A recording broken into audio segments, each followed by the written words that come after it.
Acorda, sucupira!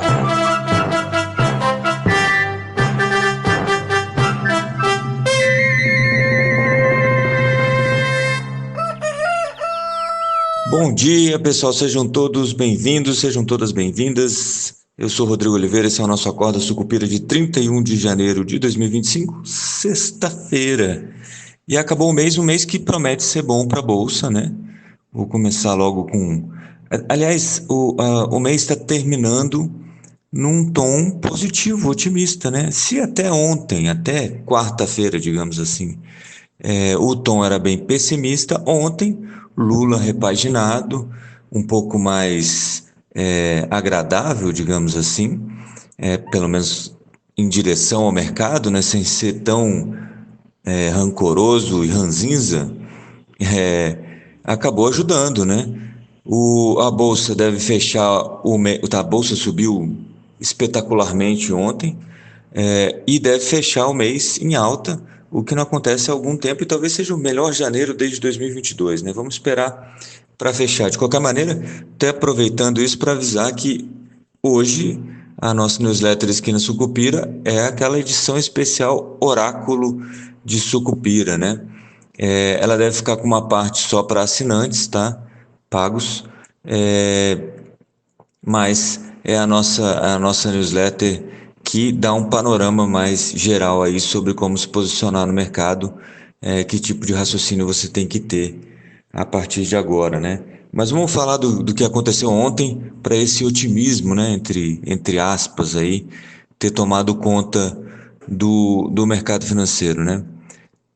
E aí no finalzinho teve um probleminha, mas foi fora do Brasil, né? A gente tem tanta notícia ruim no Brasil que um dia de notícia boa, como foi ontem, não é comum, né? Então a gente deve curtir, digamos assim. Vamos lá, ontem, e aí, com todas como é que a gente fala? Com todas as ressalvas, né? A credibilidade do Lula, ontem o Lula deu uma entrevista coletiva extremamente tranquila para o mercado financeiro, garantindo que o Galípolo não pode dar um cavalo de pau em mar revolto e, portanto, ele sabe o que está fazendo e se ele tem que subir juros, ele vai subir os juros, embora o Lula espere que em algum momento esses juros, né, ele não falou com essas palavras, mas que os juros se acomodem em níveis mais baixos. O Lula também falou sobre, além do Galípolo, né, o que foi visto com bons olhos assim pelo mercado financeiro, também falou sobre a Petrobras e disse que ele não autorizou alta de preço nenhuma, mas não autorizou porque não é ele que autoriza, olha que coisa bonita.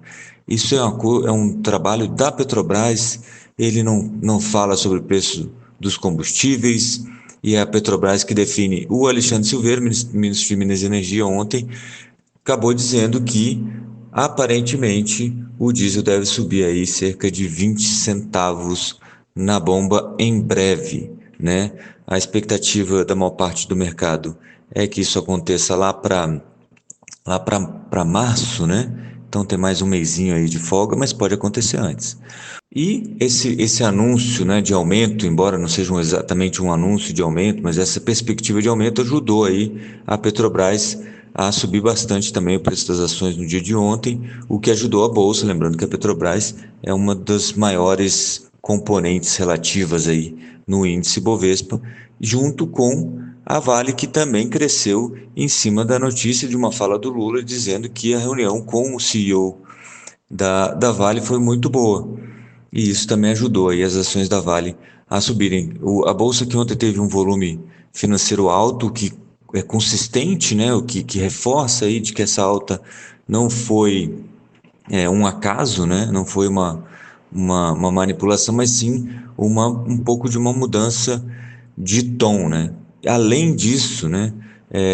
E por que isso, né? Você vê lá a Magazine Luiza subindo mais de 12% no dia, com os juros se acomodando um pouco mais baixo. Como a gente tinha falado do Copom, o Copom foi visto como um pouco mais dovish, então a ponta curta dos juros, isto é, os juros que são mais, como é que a gente fala, sensíveis às decisões do Copom, né, porque são os mais curtos, eles caíram mais, embora a curva toda tenha cedido, né? E cedeu por quê? Porque além disso, dessa postura um pouco mais amigável do Lula com o mercado financeiro, além disso saiu o resultado do déficit fiscal que ficou em 43 bilhões, né? Se você considerar aí os gastos com a reconstrução aí, digamos assim, lá do Rio Grande do Sul, em função das enchentes, o que daria 0,36% de déficit,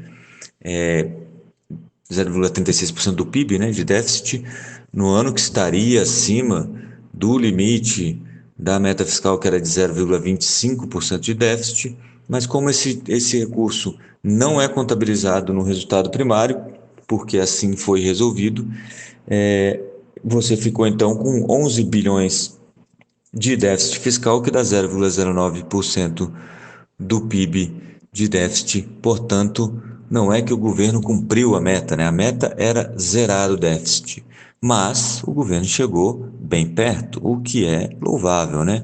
Mesmo se considerar que tem muita, como é que se fala? Tem muita coisa excluída do resultado primário. E é por isso que também isso ajuda a mostrar alguma, alguma aderência, vai, do governo ao sistema fiscal, ao arcabouço fiscal, né? Mas ainda tem muita coisa do lado de fora e por isso que o pessoal está olhando para o crescimento da dívida, que deve ser divulgado hoje e aparentemente, segundo o Seron, vai ficar em 77% do PIB, portanto, a dívida pública como relação do PIB continua bastante forte, né? Mas isso ajudou os juros aí também a acalmarem, também vindo, e aí é uma notícia boa para o mercado financeiro, mas é uma notícia ruim para a população, obviamente, que é o fechamento aí de mais de 530 mil vagas, segundo o CAGED, no último mês. E aí, isso para o mercado financeiro é bom no sentido de, olha, realmente a economia está desacelerando, né? As políticas que estão sendo feitas estão tendo um resultado real na economia e isso está ajudando a economia a desacelerar. Portanto, a inflação deve desacelerar em algum momento e assim sendo, os juros não precisam ficar tão altos. Mesmo com a queda dos juros futuros, o dólar ainda ficou mais ou menos estável, né? Ele caía um pouquinho mais forte, aí 0,20, 0 qualquer coisa, próximo aí de 0,20, mas aí no fim do dia teve aquele anúncio do Trump das tarifas, isso acabou mudando um pouco o câmbio, daqui a pouco a gente fala sobre isso. Sobre o dólar, o que eu queria dizer que eu venho falando já há algum tempo, essa trajetória do dólar tem muito a ver com o carry trade, né? Que é aquela história de você emprestar dinheiro barato e, aliás, pegar emprestado dinheiro barato e emprestar dinheiro a taxas altas, né? Então você pega dinheiro lá nos Estados Unidos a 4, digamos assim, e empresta aqui a 13, né? Já esperando 14, já que já está marcada aí para a Selic a 14. Obviamente a conta não é exatamente essa, mas esse diferencial aqui não é a Selic exatamente, né? Mas esse diferencial é uma proxy boa, tá? Esse diferencial aqui entre os 14 e os 4 são 10% de juro que você vai ganhar aí fazendo essa manobra, né? Claro, e aí tem o que acontecer com o dólar, né? Mas de qualquer maneira, você está no juro, você está garantindo 10%. E isso que tem tornado o dólar tão difícil de você ficar é, comprado, né? Se você compra e está esperando uma alta de 10% do dólar, já saiu caro, né? Você parte, essa transação sua começa já com 10% de custo, né? O dólar tem que subir pelo menos 10 para fazer sentido você ter feito essa compra, né? Então, é mais ou menos isso. Isso, né, no caso do investidor aí institucional, investidor maior, né? Para gente, pessoa física, você tem que lembrar de comprar o dólar e depois investir em renda fixa americana para poder tomar esses juros, né?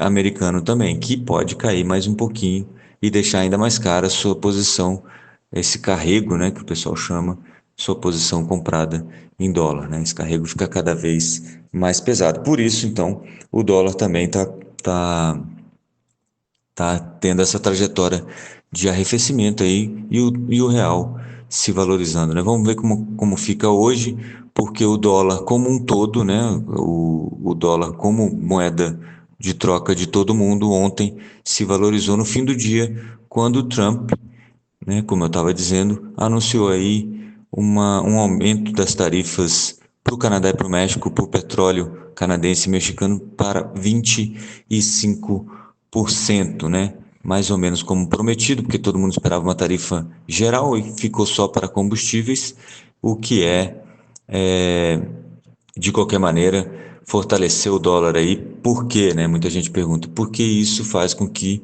esse combustível que vem de fora nos Estados Unidos chegue mais caro para dentro dos Estados Unidos, aumenta os preços dos combustíveis, aumenta a inflação, juros não cai tanto, se o juro não cai tanto, vale a pena você ter dólar, né? Se você não está fazendo o carry trade, aí o dólar fica ainda mais atrativo, ou atraente, né?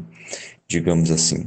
Bom, além disso, hoje saiu o PCI, que é aquele índice de inflação norte-americano, e deve apontar uma aceleração de novembro para dezembro, passando de 0,1 para 0,3% no mês de dezembro, e no anual de 2,4 para 2,6, lembrando que a meta lá é 2% de juros.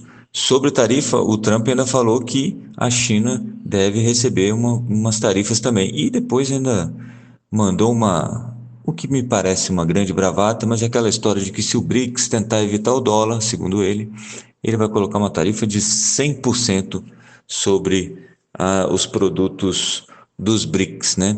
Não é impossível, é improvável, mas vocês conhecem o Trump, né? Não vai ter dia tranquilo nos próximos 4 anos com o Trump na presidência norte-americana, né?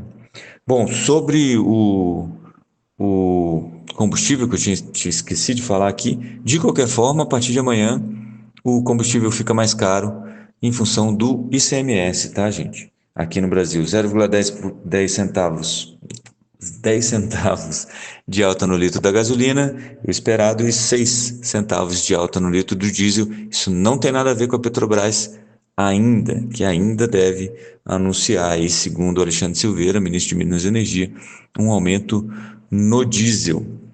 Beleza? Então é mais ou menos isso para hoje. Boa sexta-feira para todos. Vamos pelo menos ter esse dia de respiro. Vamos ser otimistas. Vai que dá certo, né? Vamos esperar. De qualquer maneira, não perca aí mais tarde o nosso oráculo de Sucupira, revisando as previsões que fizemos no finalzinho de dezembro e também como se posicionar aí, como pensar os seus investimentos, o que parece ser mais adequado para esse momento, para o que a gente está esperando aí nos próximos meses. Beleza? Eu vou ficando por aqui então. Bons negócios a todos, boa sexta-feira, bom fim de semana. Não esqueçam que sábado tem eleição dos presidentes da Câmara e do Senado. Tá tudo mais ou menos jogo jogado, mas vamos assistir, né? Vai que tem alguma surpresa, embora seja muito improvável. Eu volto então segunda-feira, se tudo der certo. Até lá e avante, Sucupira! Acorda, Sucupira!